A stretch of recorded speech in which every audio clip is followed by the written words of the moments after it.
नमस्कार दोस्तों, मैं एस्ट्रोलॉजर अमित माहौर आपका स्वागत करता हूं अपने यूट्यूब चैनल पे। और आज एक और एपिसोड आपके सामने लेके उपस्थित हुआ हूं। आज हम बात करेंगे सूर्य पर्वत की, यानी कि सूर्य पर्वत जो कि हमारी अनामिका उंगली के भोर के बिल्कुल नीचे होता है, और बुध पर्वत और हमारे शनि पर्वत के बिल्कुल मध्य बीच में ये हिस्सा कहलाने वाला हमारा सूर्य पर्वत होता है। तो पिछली वीडियो में हम बात कर चुके हैं शनि पर्वत के बारे में, तो इसी तरीके से हम डिटेल में जानेंगे। वीडियो थोड़ी सी लंबी होगी मेरी, ताकि वीडियो इसलिए लंबी होती है कि मैं डीपली हर एक बात पॉइंट बाय पॉइंट आपको समझाता हूँ। पहले मैं पर्वतों के बारे में समझा रहा हूँ आपको, फिर इन पे पर्वतों पे बनने वाले चिन्हों के बारे में बताऊँगा, जो निशान होते हैं इन पे, फिर उनके बाद रेखाओं के बारे में, उनके गुण के बारे में, ताकि आप बिना पैसा खर्च किए किसी का भी हाथ देख सके और अपना भी हाथ देख सके और उसके स्वभाव के बारे में भी जान सकते हैं। तो चलिए देर ना करते हुए आगे बढ़ते हैं। और आगे बढ़ने से पहले विनम्र निवेदन है दोस्तों आपसे कि मेरे चैनल को लाइक करें, सब्सक्राइब करें और कमेंट करना ना भूलें। तो चलिए आगे बढ़ते हैं सूर्य पर्वत के बारे में। ये जो पर्वत होता है हमारा, ये दोनों मंगल पर्वत के ऊपर और बुध और गुरु पर्वत के बिल्कुल बीच में देखा जाता है। इस वाले बोर पे ये वाला हिस्सा जो होता है हमारा, इस उंगली के नीचे वाला, ये इसको सूर्य पर्वत कहते हैं। अगर ये विकसित है, विकसित कैसे होगा? अगर ये हल्का सा उठा हुआ है इस तरीके से, और एक होता है ओवर डेवलप बिल्कुल उठा हुआ, और एक होता है बिल्कुल सपाट, ये हमारा हो गया बिल्कुल नॉर्मल, जो कम माना जाएगा, जो कि अच्छा नहीं माना जाता। ये हमारा अति विकसित माना जाएगा, ओवर डेवलप, जो कि कुछ नुकसान और फायदे दोनों देता है। और ये हमारा शुभ माना जाएगा, जो हमारा आता है एडवांस यानी विकसित में।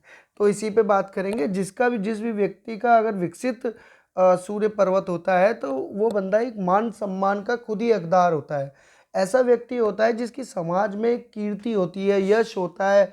और आप समझिए इस बात को कि अगर व्यक्ति का एक ऐसा प्रभाव, एक ऐसा उनका चरित्र बन चुका होता है समाज के अंदर, कि अगर वो पीछे से भी अगर किसी के पास यहाँ नहीं खड़े हैं तो मान सम्मान के हकदार होते हैं, उनके पीछे भी बुराई नहीं की जाती। ऐसे व्यक्तियों को मान सम्मान हर जगह मिलता है, हर क्षेत्र में उन्हें सम्मान दिया जाता है। और उच्च पद के अधिकारी होते हैं ऐसे व्यक्ति, बहुत बड़े बड़े पदों पे देखे गए। जैसे मल्टीनेशनल कंपनियों में सीईओ हो गए, या कोई गवर्नमेंट एम्प्लॉय हो गए जो उच्च पद पे है, जिनकी एक मोहर या साइन ही काफ़ी होता है फाइलों पे चलने के लिए। इस तरीके के व्यक्ति होते हैं और अपने आप उन्हें रिस्पेक्ट दी जाती है। उनका स्वभाव नॉर्मली अच्छा देखा गया है। ऐसे व्यक्तियों का साधारण कोमल स्वभाव के होते हैं, और हर हर तरह से हर क्षेत्र में विजय पाने वाले व्यक्ति, राजनीति के क्षेत्र में भी विजय इन्हें मिलती है। स्वास्थ्य बहुत अच्छा रहता है, क्योंकि सूर्य हमारा शरीर का कारक है, हमारी आत्मा का, हमारे सेल्फ कॉन्फिडेंस का। इनके अंदर एक ऐसा सेल्फ कॉन्फिडेंस होता है, आत्मविश्वास जो है वो बिल्कुल, जो कि साहस से भरा होता है, और उत्साहित होते हैं हर वक्त। यानी कि कोई ना कोई नया काम करने के लिए, किसी काम से डरे बिना आगे बढ़ते रहना, इनके अंदर एक बहुत बड़ी खूबी देखी गई है। जो कि इनके डिसीजन मेकिंग पावर भी उसी वजह से डिसीजन मेकिंग पावर भी बहुत अच्छे होते हैं। जो आज के लिए हुए डिसीजन है इनके, वो आने वाले भविष्य में इनको पूरी तरीके से भूमिका निभाते हैं इनकी सफल होने में। और शारीरिक रूप से हष्ट-पुष्ट रहते हैं, बिल्कुल सुंदर सडूल शरीर होता है इनका। सामाजिक स्थिति बताया मैंने आपको। समाज में जहाँ भी रहते हैं आसपास, चाहे वो छोटे परिवार के क्यों ना हो, अगर उनका सूर्य पर्वत अच्छा होगा, विकसित होगा, तो वो अपने आप ही कुछ ऐसे काम या कार्य या ऐसे अ, संस्थानों से जुड़े होंगे, जो कि समाज में उन्हें इज्जत और मान प्रतिष्ठा दोनों ही मिलती रहेगी।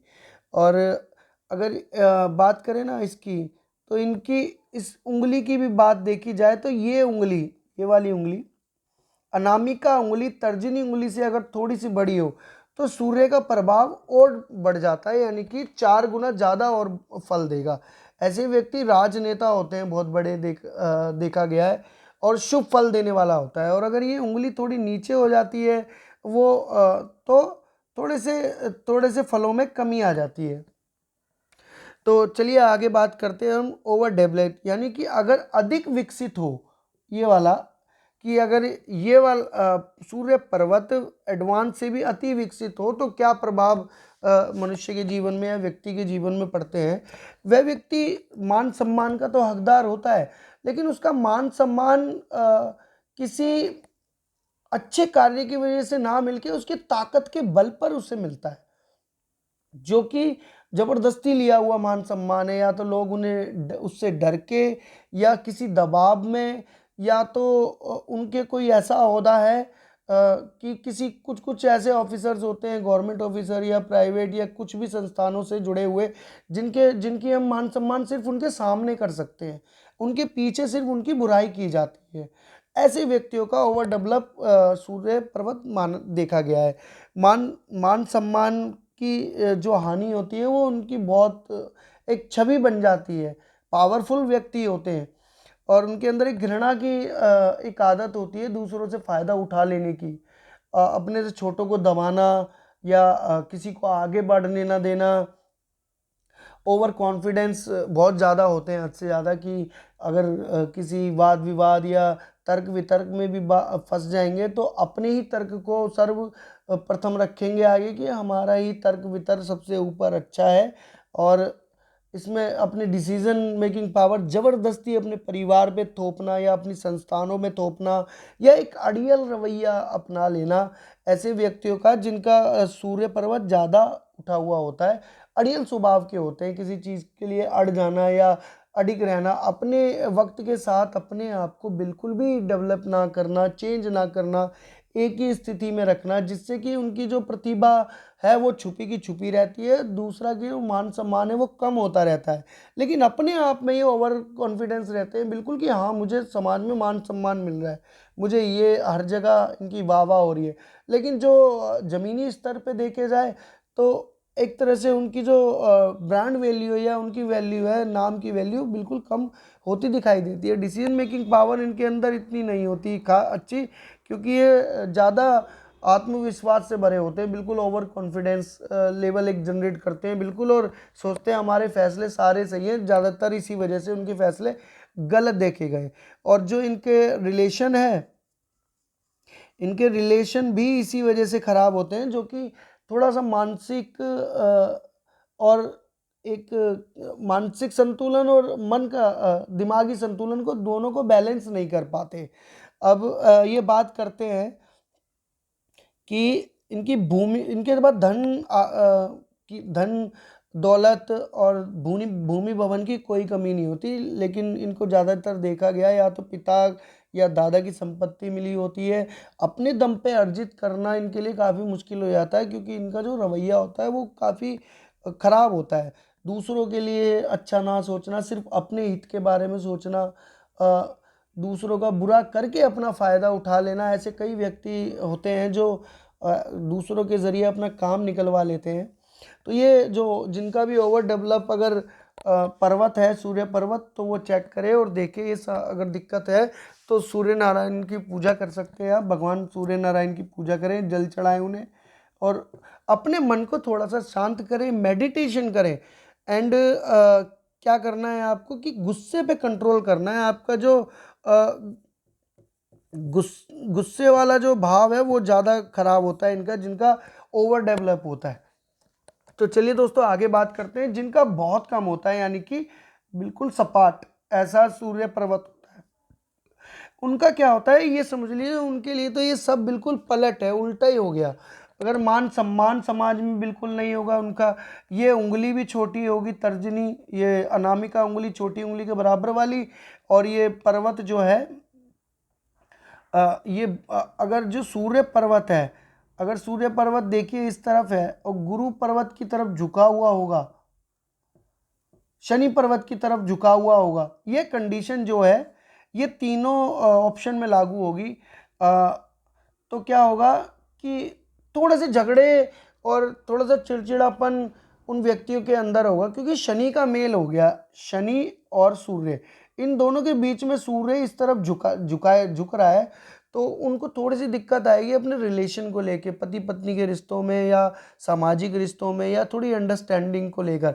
और अगर यही पर्वत बुध की तरफ झुका हुआ हो, सूर्य पर्वत अगर बुध की तरफ झुका हुआ हो, अनामिका कनिष्का उंगली के नीचे जो पर्वत होता है बुध पर्वत, तो बुध और सूर्य का मेल कहा जाता है, बुध प्लस सूर्य, जो कि एक योग बनाता है बुध आदित्य योग। ये भी कुंडली में बनता है योग। तो इस योग के रहते हुए एक ऐसा व्यक्तित्व व्यक्ति में जनरेट होता है कि वो हर क्षेत्र में एक कामयाबी हासिल करता है, चाहे वो व्यापार हो, चाहे कहीं किसी सरकारी संस्थान से जुड़ा हुआ हो, या अपना ही कोई बहुत बड़ा बिजनेस खोला हो, या मल्टीनेशनल कंपनियों से जुड़ा हुआ हो। क्योंकि बुध जो है वो बुद्धि के साथ साथ इनको तेज भी देता है, उनके मान सम्मान को बढ़ाता है। क्योंकि बुध और बुद्धि के मिलने से और अपने शरीर के मिलने से, समझ लीजिए दो ताकत एक ही दो तलवारें एक म्यान में रखने वाली बात हो जाती है, लेकिन ऐसा होता नहीं है। चलिए अब बात करते हैं तीसरे ऑप्शन की, जो कि जो सबसे कम होता है। इसमें व्यक्ति को मान सम्मान नहीं मिलता समाज में, बिल्कुल यश नहीं होता उनके पास, कोई पद भी नहीं होता, कोई उनके पास अपना लक्ष्य ही नहीं है, तो पद भी नहीं होता, क्योंकि उनका एक शारीरिक बल भी कमज़ोर है और रोग से घिरे रहते हैं, धनी भी नहीं होते ऐसे व्यक्ति, बस धन के लिए लड़ते रहते हैं, रोज़ कुआं खोदना, रोज़ पानी पीना, इस तरह के हालात उनके देखे गए। और सबसे बड़ी वजह क्या है कि इनका जो डेली रूटीन है वो सबसे ज़्यादा खराब होना, क्योंकि सूर्य भगवान को हम पूरा संसार इसी वजह से जाना जाते हैं सूर्य भगवान, क्योंकि कभी वो अपने रूटीन को छोड़ते नहीं। अगर ये व्यक्ति कोई भी, चाहे कम सूर्य पर्वत हो, अधिक हो, या बैलेंस वाला हो, एडवांस हो, अगर ये तीनों ही व्यक्ति सूर्य की तरह उठने लगेंगे, जिस तरीके से सूर्य भगवान आते हैं, हमारे समय पे आना और समय पे जाना, एक डिसिप्लिन वाली लाइफ है उनकी, उसी तरीके से आप अपनाते हैं, मेहनत करते हैं, डिसिप्लिन को फॉलो करते हैं डेली अपनी लाइफ में, तो समझ लीजिए एक बहुत बड़ा उपाय है ये, सावधानी भी और उपाय भी। खासकर इन वाले व्यक्तियों को जिनका बिल्कुल सूर्य पर्वत नहीं है, उनको तो ध्यान रखना चाहिए कि अपने शेड्यूल को बिल्कुल ख़राब ना करें, समय पे बिल्कुल सुबह उठें, सूर्य उगने से पहले उठना चाहिए इन लोगों को, और अपने नहा धो के तैयार होके, चाहे कुछ काम करे या ना करे, लेकिन तैयार होके अपने नित्य कर्म किसी ना किसी काम में लगे रहें, चाहे वो पढ़ाई हो, चाहे कुछ भी। खाली बैठने से आपको कुछ मिलने वाला नहीं है, और खाली बैठने से और क्या होगा कि आपको शारीरिक कष्ट और पैदा हो जाएंगे। इन व्यक्तियों को शारीरिक कष्ट हो जाते हैं और शरीर के अंदर इतना बल और ताकत भी नहीं रह जाती कि कोई काम करने का इनको मन ही नहीं करता। तो दोस्तों ये कुछ बातें थी जो सूर्य पर्वत के बारे में हमने आज डिस्कस करी। आशा करता हूँ आपको पसंद आई होगी। और विकसित, अति विकसित, एडवांस, ओवरलेड और लोअर, बिल्कुल कम व्यक्तियों के बारे में, और बुध पर्वत का शनि की तरफ झुकाव, और सूर्य पर्वत का शनि की तरफ झुकाव और बुध पर्वत की तरफ झुकाव, इन दोनों के बैलेंस को हमने समझा है। उंगली की लंबाई भी, ये सब आपको देखना है। इसके लिए मैं आगे डीपली, और ये वीडियो ज़्यादा बड़ी हो जाएगी अगर चिन्हों की बात करूँगा तो आगे मैं जितने भी पर्वत के बारे में बता रहा हूँ, उन पर्वतों पे बनने वाले निशान और चिन्हों के बारे में, जो साइन होते हैं उनके बारे में मैं वीडियो बनाऊंगा डिटेल में, ताकि आपको अच्छे से एक बार वीडियो देखिए, आप समझिए, और दोबारा आपको ज़रूरत नहीं पड़ेगी किसी के पास अपना हाथ दिखाने की। तो आप कोशिश करिए, इन वीडियो को ध्यान से देखिए, एक पॉइंट भी आपका छूटना नहीं चाहिए। तो चलिए, आगे बढ़ने से पहले आपसे एक विनम्र निवेदन है दोस्तों, मेरी वीडियो को लाइक करें और सब्सक्राइब करें, ताकि ऐसी वीडियो मैं आपके लिए और बना के लाता रहूं, और आप बिना पैसा खर्च करें ये सब हाथ की रेखाओं के बारे में सब कुछ सीखते रहें। तो आशा करता हूं आपको पसंद आई होगी मेरी वीडियो। तो मैं आज के लिए आपसे विदा लेता हूं। नमस्कार दोस्तों।